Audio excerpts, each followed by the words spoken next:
Now to that bath panel. As you can see, we put a few pieces of framework in. We're going to need another couple of uprights. We're going to need to cut the Wedi, which is a tile backer that goes on this framework, the stud work. This is the access panel to get to the trap. You always need one. Sometime at some point in your life, this drain is going to get blocked with hairs from bathing. The access panel sits half on the timber, so the line of the tile, this is what the access panel is made of. It's called Wedi tile backer, and you can tuck it under the edge of the bath to make it even more secure. Make sure your bath doesn't drift around. What I'm going to show you is how we got to put the access panel exactly there. Also, we're going to show you, we're going to have to cut out first for the boxing in to put this access panel in one piece. And this is how we set out exactly for that access panel. That would be your quarter bond if we'd folded our bath panel tile from the floor. That meant that back from that line, exactly a whole tile on the bath panel, the line fell here. So that's why we put the batten centre of the line of the tile lines, or rows if you like. It didn't have to be too accurate, as long as it's roughly centre. That's good enough for the construction of the access panel for holding the Wedi board. We'll just cut another upright over here. Use your Studhawk saw guide. So quick and easy. And beautifully square every time.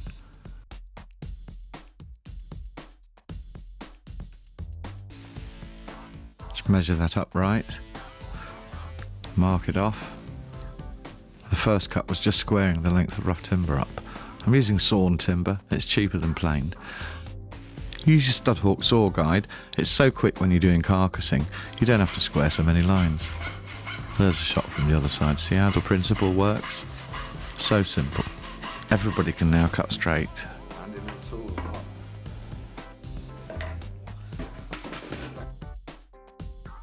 Just to show you the offcut from the boxing in and what the construction of this tile backer board is.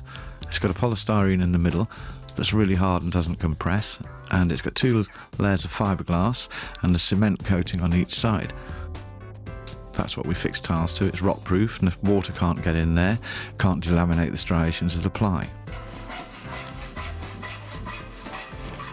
Now, because of this tile backer, and because we only had 2x1 lying around, we're going to have to thicken this frame out a bit to take what we call Wedi washers, so that we'll have enough space, because these are quite big washers that we fix the cement board to the framework with. We're putting another few bits of batten in.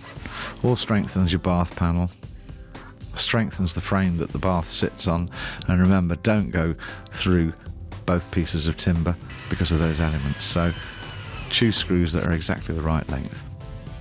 Now we glue up the blocks for the bath, and that's so that they don't move over time. The feet are easy, just a little twist into place, and then there are two lock nuts that you tighten. Screw that one up. You can't see it quite, it's out of view, but there are two nuts there, you just pinch those together like so. And that's your bath feet as well as your frame supporting the bath. Now to the cutout for the access panel. That's the one piece of Wedi board, and that's the centre of the tile batten and the bond for the tile. The grout joint, if you like, of that bottom tile for this access panel. That's how big it's going to be, and now we're going to cut the Wedi board. Cut it out in one piece, but keep it exactly that piece, because that's the piece that fits. It's very easy, easier than cutting plasterboard with a saw.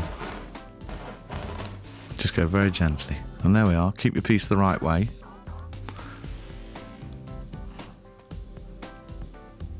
And take them both back in, and get your Wedi washers and your screws and straight through to that framework. You want to just indent the Wedi washers into the cement board with a sort of slight dish pulling in, so that they're not protruding or showing beyond the face of the cement board, so they do pinch into the cement board, and that's how you want to fix them. Screw your washers up till they pinch in. Rub your thumb across, you'll feel nicely dished in and they won't obstruct your tilings or push it out. Keep that there for the access panel, don't let it get lost. As you can see, plenty of space, plenty of washers, plenty of rigidity in that panel, ready for tiling. So don't let it get lost, remember, put it where it goes. Now we've tiled it, and this is the access panel.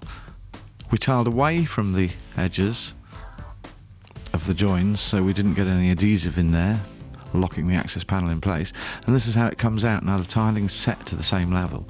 So we tiled it, put the spacers in, but just troweled away from the adhesive line. And we don't grout this line.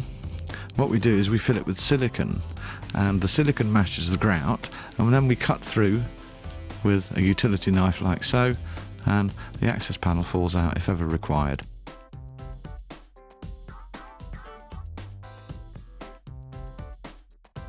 Here we had a problem, a lintel in the room that was too thick and had been cast in situ badly.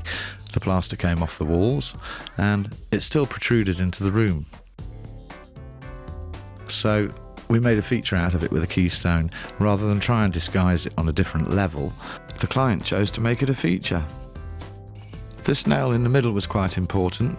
It was there to support the tiles whilst they sat overnight on the edge, and the metal edge supported them, but the nail and the two edges of the other uprights. There you can see, made it a nice feature.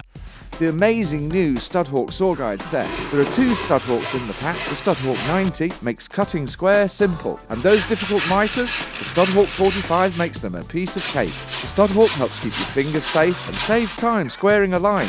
Get your Studhawk saw guide set today.